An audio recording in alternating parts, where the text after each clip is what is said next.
Colorado is vast and beautiful, and it is this strange place that just gives and gives and gives with beauty and majesty and challenge and requires grit. It doesn't give it to you easily. You have to work for it.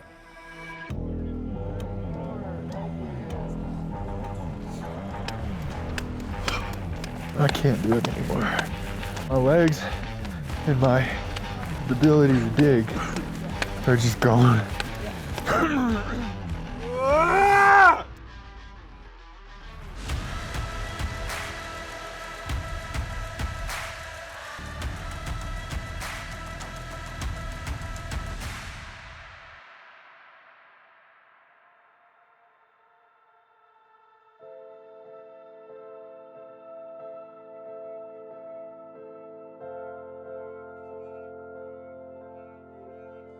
My name's Robbie Ballinger. I'm an ultra endurance athlete. I found running later in life. I've only been running for about 7 years. I'm 36, so it's quite an honor and an accomplishment to find myself as a professional athlete now.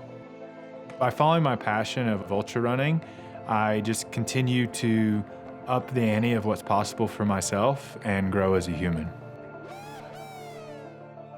The path hasn't been linear. I was running professionally as I took on my run across the United States.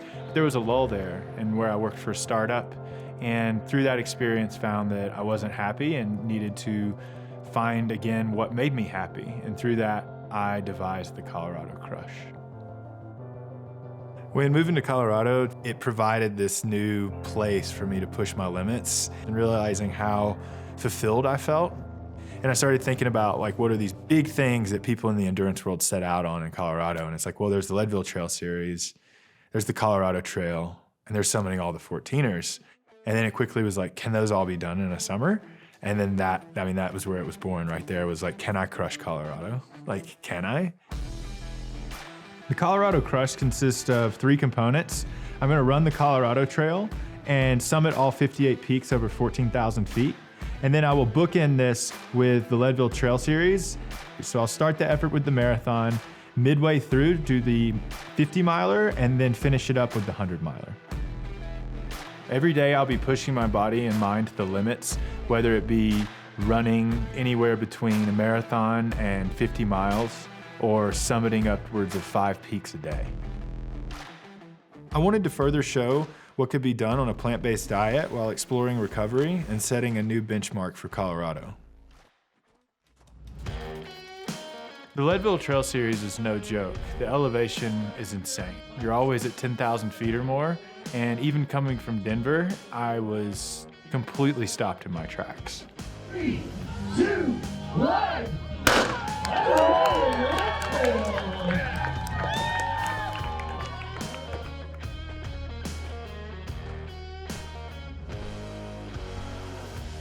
Starting with the Leadville Marathon, I was honestly taken aback by how challenging it was. I expected it to be an easy day and sobered up real quick to the challenge ahead. The Colorado Trail is a 486-mile trail that has 89,000 feet of gain and 85,000 feet of loss, and goes from northeastern Colorado to southwestern. Most people backpack the trail and it takes them between 4 and 6 weeks. My goal is to traverse it in 13 days. What's up, buddy? Yeah. How was Rocky Mountain? Oh, we're here. Yeah, we're here. It's an amazing gift to have Shelly's family, which is quickly becoming my family, there with me and to support me through these crazy efforts. Robbie doesn't have that devil on his shoulder saying, oh, you can't do that, or who do you think you are? I think he proved to himself with the Transcon that he can do big things. And so now it's well, what are the limits to big things? Having the right crew is vital to the success of an effort such as this.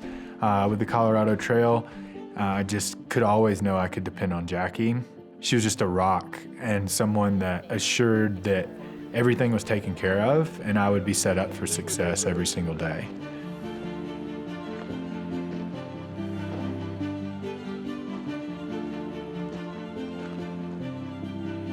So as Robbie's crew captain, I've hiked the Colorado Trail, and it was a very difficult trail because there's, I think, maybe 2 miles of flat section. That's maybe an exaggeration, but it's a very, very mountainous, extremely high altitude, 486 miles, and it takes its toll. All right, day 6. Gonna go for 50 miles. It's 3 a.m. Try to get as much in before the rains hit. Yep.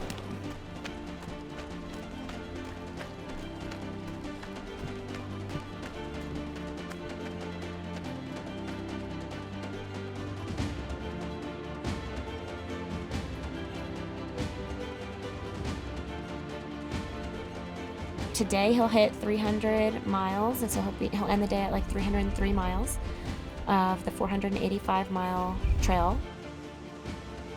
What are you doing? Longest 50-miler in world history. It's really long, 50-miler. I was seeing shit right before Kelly showed up. How you doing, bud? Loopy as a motherfucker.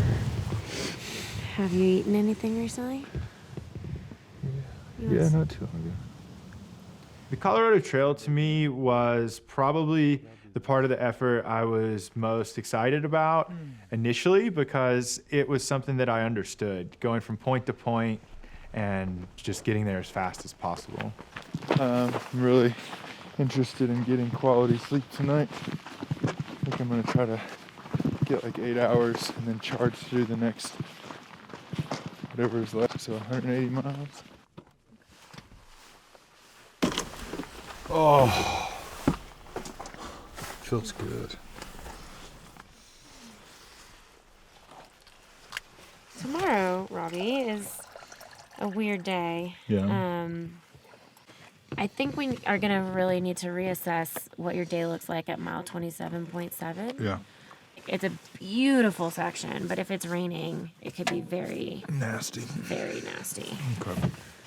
Okay, congrats on your 50 miles, right, man? Yeah, well, it took forever. Yeah. You ran your 100 in Central Park faster than you did your 50 today. About an hour and a half. It's ridiculous. Yeah, well, you weren't in the Rockies, you know. And I hadn't been doing it And you for hadn't been 6 doing it days for already. 6 days in a I hadn't row been chopping prior. wood at elevation for 7 days straight. Jesus.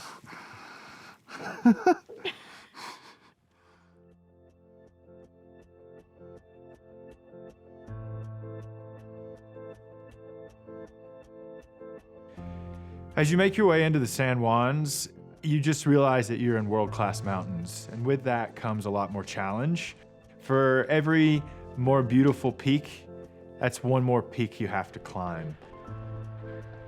Running the Colorado Trail, I think I laid to rest a lot of internal dialogue that I've been dealing with over the last couple years, and that's along the lines of just what it means for me to be a man, and processing that, thinking through the influences in my life that have made me the person I am, and realizing that no longer am I trying to understand what it means to be a man, but instead now expressing it.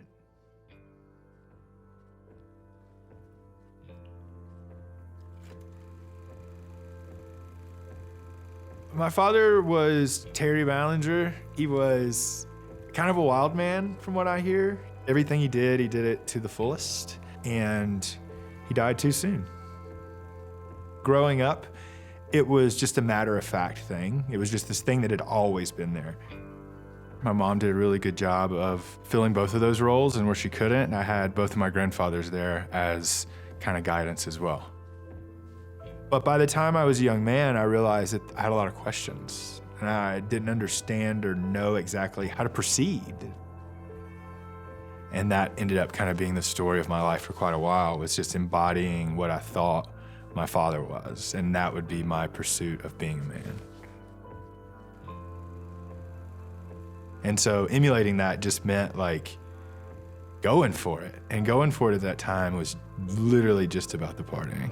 It was just booze and drugs and fun. And, it was fun. It was great. But, things run its course. I think being a man to me now means having integrity and being consistent in my character, something I'm working on all the time, and continuing to follow through with the things I say I'm gonna do. I think that's a really big one.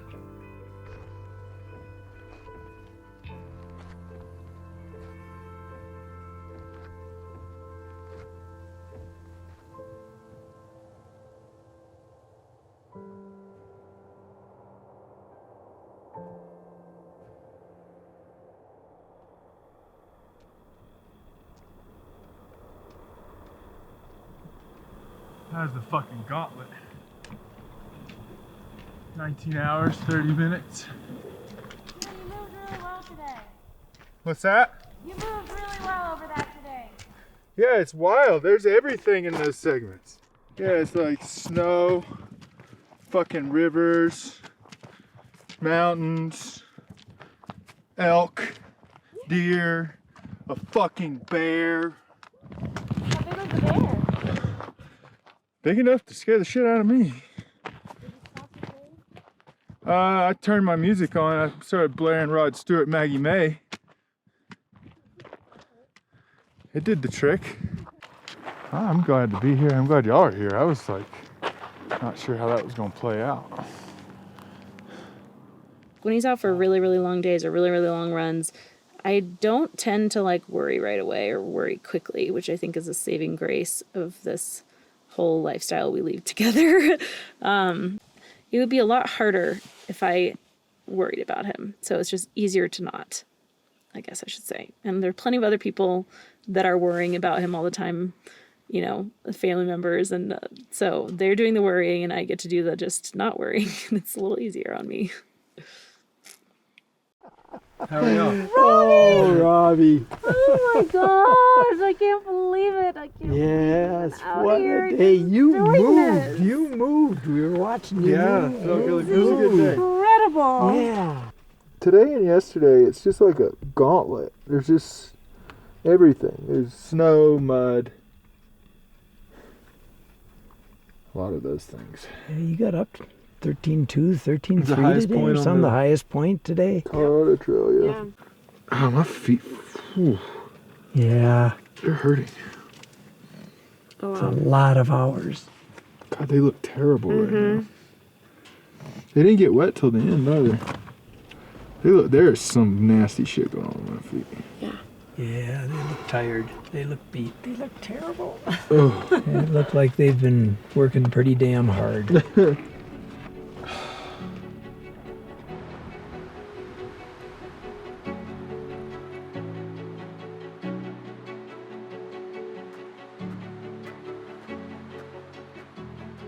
How was the segment yesterday? all in all, it was really beautiful. I did get rained and hailed on it a little bit. Excited to see you. Excited to miss you. The animals miss you too.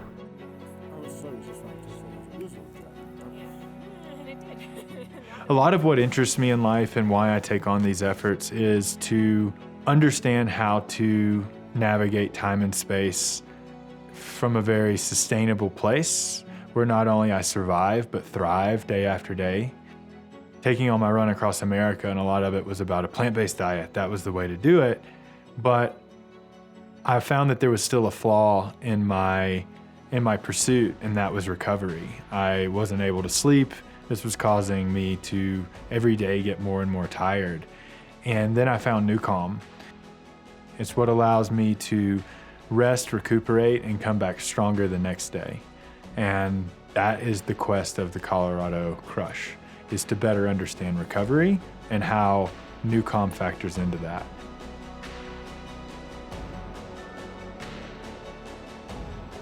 Everybody, come on. Finish this thing. Yeah, buddy.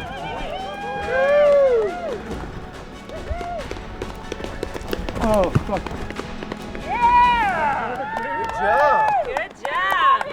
Good job.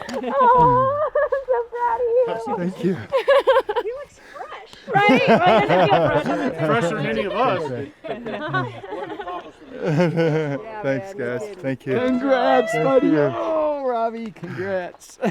We have beer? Yeah. Oh man, what an adventurous 12 days. Unbelievable. Actually 11 days. 11 days. Some hours. Some hours, 11 days, some hours. 11 days, 9 hours. Yeah. That's right. Holy crap, that's awesome. Thank you. It'll probably take me 12. It never stops. It literally never stops. Even the end, you're like, oh, it's gonna be downhill. It's not. It's kinda. Kinda. Cannot believe I don't have to do this more. Yeah. It doesn't. Yeah. Yeah, I don't know. Trail warrior. You know, I think I get trails now. I haven't really been a mountain trail runner. You know, I kind of just jumped into this. Yes. Yeah. And it's quite different from the road running that you did all the way across. So different. It's such a different experience. Yeah. It's interesting how much my body, though, was prepared for it. Even though I wasn't prepared for it. Like, I didn't train in the mountains. I didn't train on trail. But, like, day 2, 3, my body was like, oh, okay. You want to do that again. You know, I never was like a puddle. Yeah. One full aspect of the crush is over. Yes. Yes. Yes. I think this was the hardest part. The Colorado Trail is the hardest one? Yeah. Yeah, I think so. Bye-bye. Bye-bye. Thank you. I think this is the crux of the, or not the, but yeah, the hardest part. So the Silver Rush 50 was, right at the dead center of this effort. I wasn't sure how I would perform in the race, but it was actually a very steady and calculated effort for me. It really showed me how much the Colorado Trail had increased my endurance and my ability to prepare to take on all of the 14ers.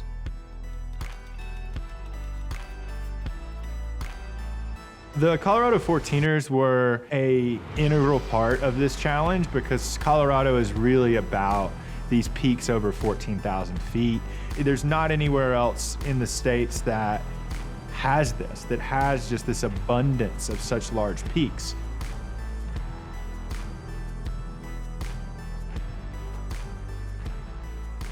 Climbing all these beautiful peaks not only pushed me physically, but mentally. I had to overcome a lot of obstacles for which I had never encountered before. High alpine situations can become very technical and very scary. This looks legit.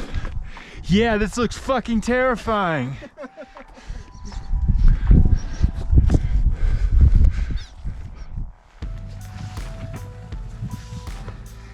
So having John with me during the 14ers was awesome. He really stepped up to the plate.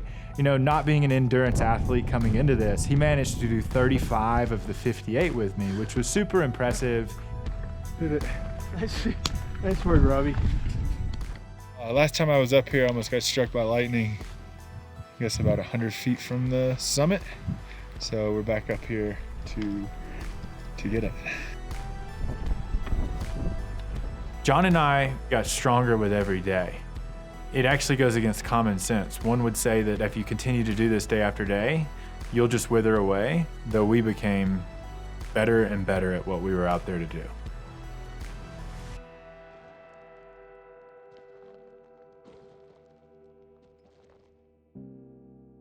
This summer brought with it challenges that we were all facing across the planet, and I was not immune to it in the mountains. We dealt with mudslides, also a lot of smoke coming in from the fires in California. There's really nowhere that you can go at this point to escape the perils of climate change. I go to the wildest parts of Colorado on the most remote peaks, and I look out, and there it is. Seeing this smoke, it often made me realize that these experiences are finite if we continue to move in the direction we are as humans. We are negatively affecting the planet, and the ability to be in the wilds of Colorado and other places may not be with us forever. And it just poses the question, what are we gonna do? How do we find our way out of this? What are the choices we can make that will make the world a better place? And for it to find equilibrium And I'm lucky to at least have my food choices as something I can rest assured are the best choices for the environment.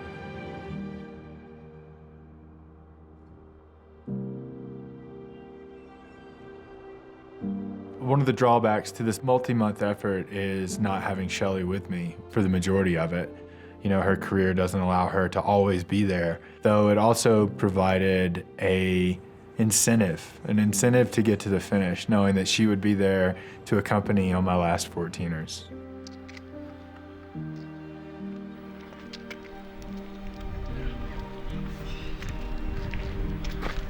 Three more to go. Last day of the 14ers.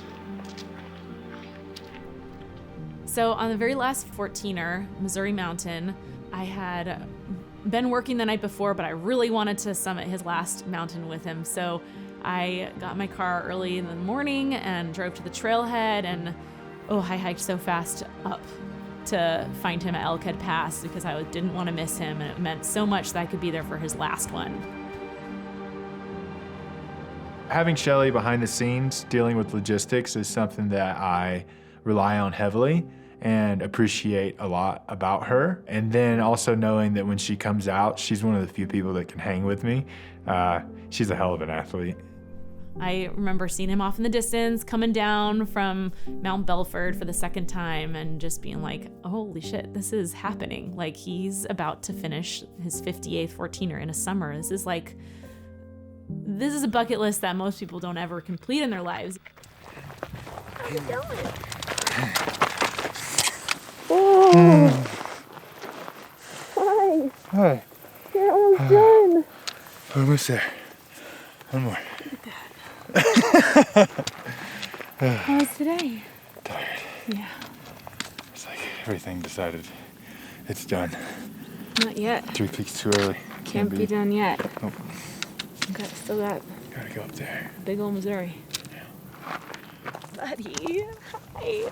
Good to see you. Oh my gosh. So proud of you. Yeah, thanks. You guys are crushing it. One more. Fucking more. I know. It's kind of a cool one to end on, I think. Yeah. Figured I ran across the state.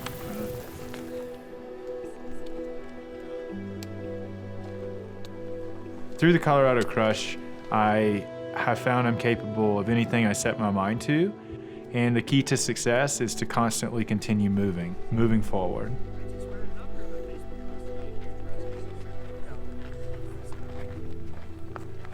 Hey!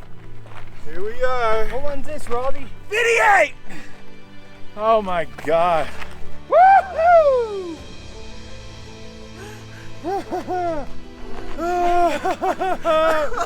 Oh my gosh. It was momentous, and you could tell, like, it meant a lot, and it was pretty exciting to be at the top of that last mountain with him. 58. Done.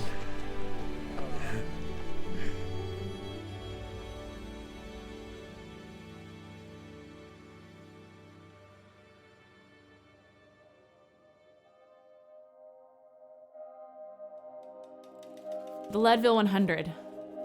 It's such an epic race.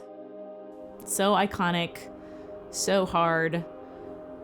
At 10,000 feet, baseline, it just brings so many extra challenges. I knew Robbie had his eyes on the Leadville 100 for quite some time, and now it was finally upon us. So the Leadville 100 is an out and back. So essentially you travel 50 miles in one direction, turn around, and go right back to where you started. But along the way, it's just a lot of up and down, with the crux of the effort coming at Hope's Pass. You make it to about mile 36 and you start climbing, and then you start descending until you get to the Winfield aid station. From there, you realize what you've just gone through, and it's now time to turn around and do it again. So we're here in Leadville for the Leadville 100, the culmination of the Colorado Crush. Spending a whole summer at altitude is just a whole new way to come into this race. I've never done the 100, but I've done the 50 a couple times, and you just know you're gonna be winded and feel out of place in this thin air. And luckily I don't feel out of place in this thin air. I feel right at home. remember, this is your turn. You played for this. You're ready. Dig deep. Remember, you got this. This is what you came for.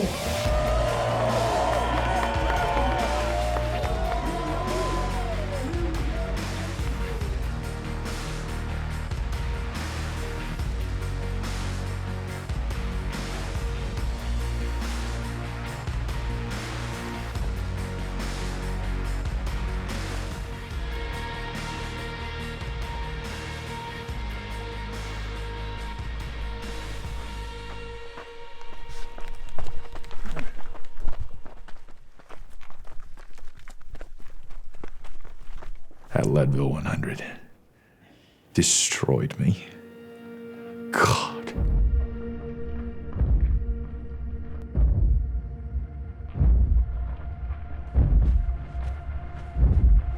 I thought it was gonna be so easy at times going into it. I was like, after all of this, after all the effort I've put in, I'm just gonna be in tip-top shape and I'm just gonna roll right through this. And the reality was, as soon as I hit the first aid station, my body was thrashed, my mind was gone, and it was a sufferfest for the next 87 miles. How far to that next one? The next one where you see us? Yeah. About 14 miles. 14, I'm good. Huh? Okay, 14, that's at Twin Lakes. Twin Lakes. Twin Lakes. Twin Lakes. Yep. Flats suck. I don't know how to run them in the flats. Yeah, well, you don't have much more of that. I think you got the flats out of the way.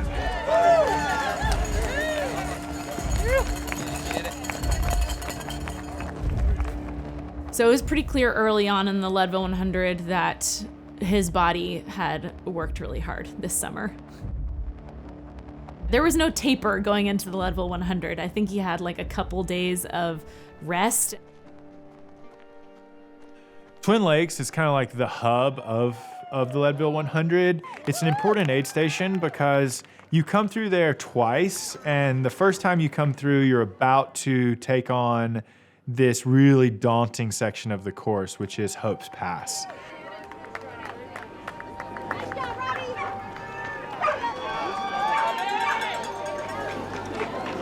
Not me. Someone was like, you might want to, I think it's a Reese. Yeah. You'll get it back. You're going to hike it up. Better there. Yeah. From the downhill. Okay. But You're doing awesome. Proud of you. Just think every mile that you've done is behind you, right? that's how it works. That's how it works. Keep one foot in front of the other, right? Yeah. So. 3 ibuprofen, please. We're gonna crush this together, man. Go. Us two when we get here. Come on. Let's go, Robbie. Let's go, baby. Let's go.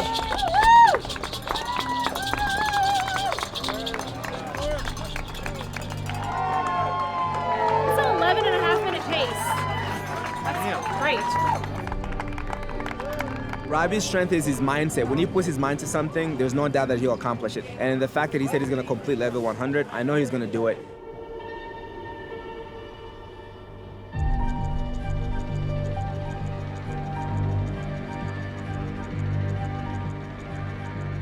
Anytime you're doing an ultra, the highs are usually pretty high and the lows are pretty low.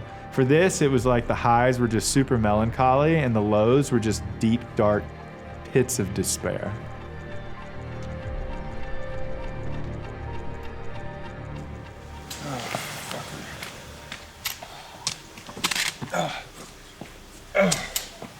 This is always the worst fucking spot. And it's a bigger effort. I've been doing this thing I coined the Colorado Crush. So I did in there. Oh, you're Robbie? Yeah. Oh. Yeah. What's your name, man? My name's Sam. Hi, Sam. Good job. So I met Sam on the backside of Hope's Pass, and he really helped my morale. Having someone there with me who very outwardly and intentionally told me he was going to stay with me to assure that I made it through this section, having known what I had been up to over the summer. Coming back up Hope's Pass is, pound for pound, one of the hardest sections of a trail that I have ever encountered. It would only be fitting that a massive storm rolled through right at the crux of the race, at the highest point. Robbie still hasn't clocked in at Hope Pass. So. He came really close to getting struck by lightning on 2 occasions. So I think he's like a little traumatized, especially thunder and lightning storms.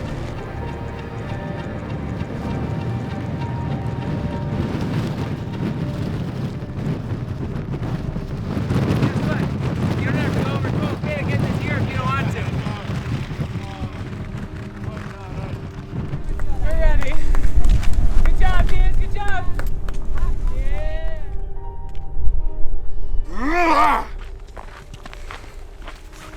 Oh, it fucking hurt. This will do. I'm good. Thank you. What'd you say? I love you being with me, and if you want to stay, you can. But if you're ready to jam, it's all downhill from here. I'm just giving you an out. If you want it. I don't care what you tell yourself. This is all guts and heart right now. And it's very inspirational to watch.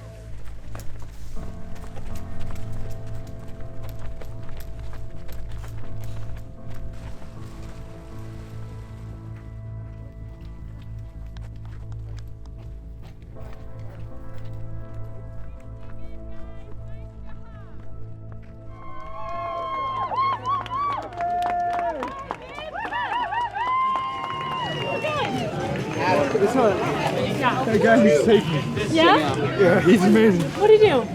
I was falling the fuck apart, like Yeah? big time. Yeah. Going down Hope Fast. And Yeah. he just like, What is it? he stopped his race to get me out. Ravi, Oh, fuck yeah. Ravi, what's the definition of grit? What is your definition of grit? You told me.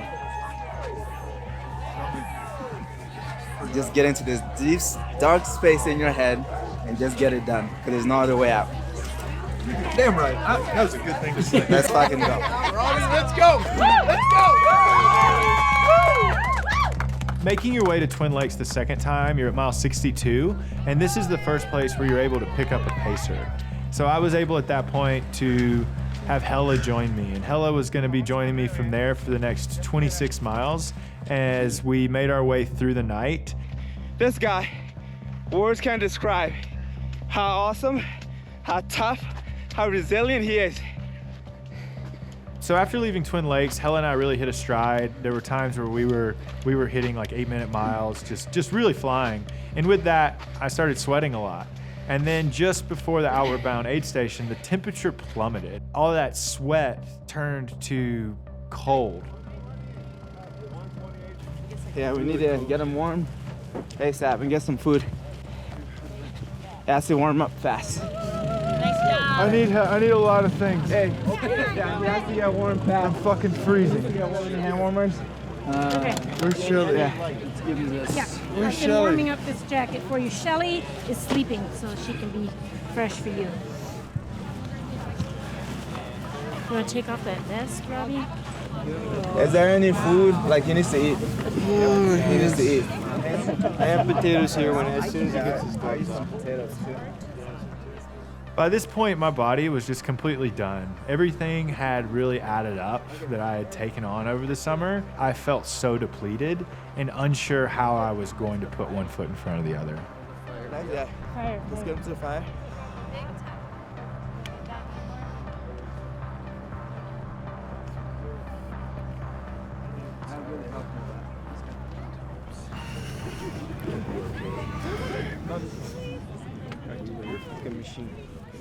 Sorry about that.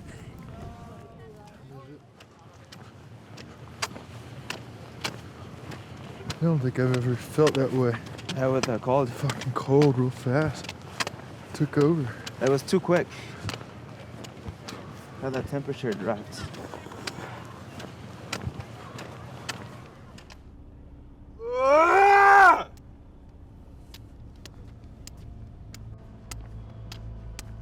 So I took over pacing from Hella at mile, I think, 87 or so at the last aid station, Mayclean, to do the last 13 miles with him.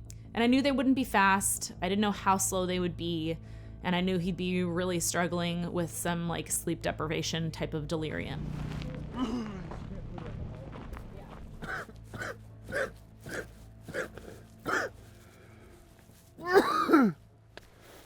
I can't do it anymore. My legs and my ability to dig are just gone. I used it all up.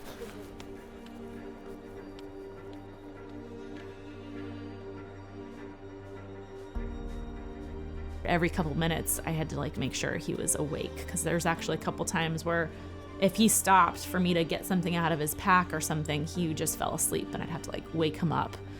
Keep going. Let's keep it.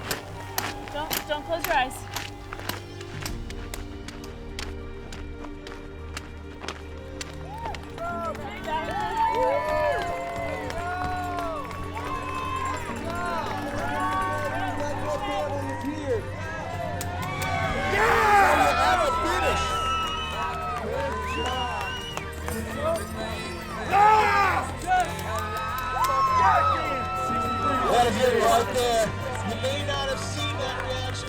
He just did it.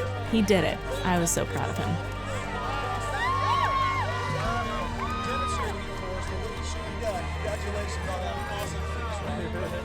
It's done. You crushed it, man. Colorado, what a crushed it, buddy. So proud of you, man. Thank you so much. In long efforts, you eventually whittle yourself down to your essence. And upon finding this space is where growth happens. It's where you get to explore your inner self, and out the other side comes a different person.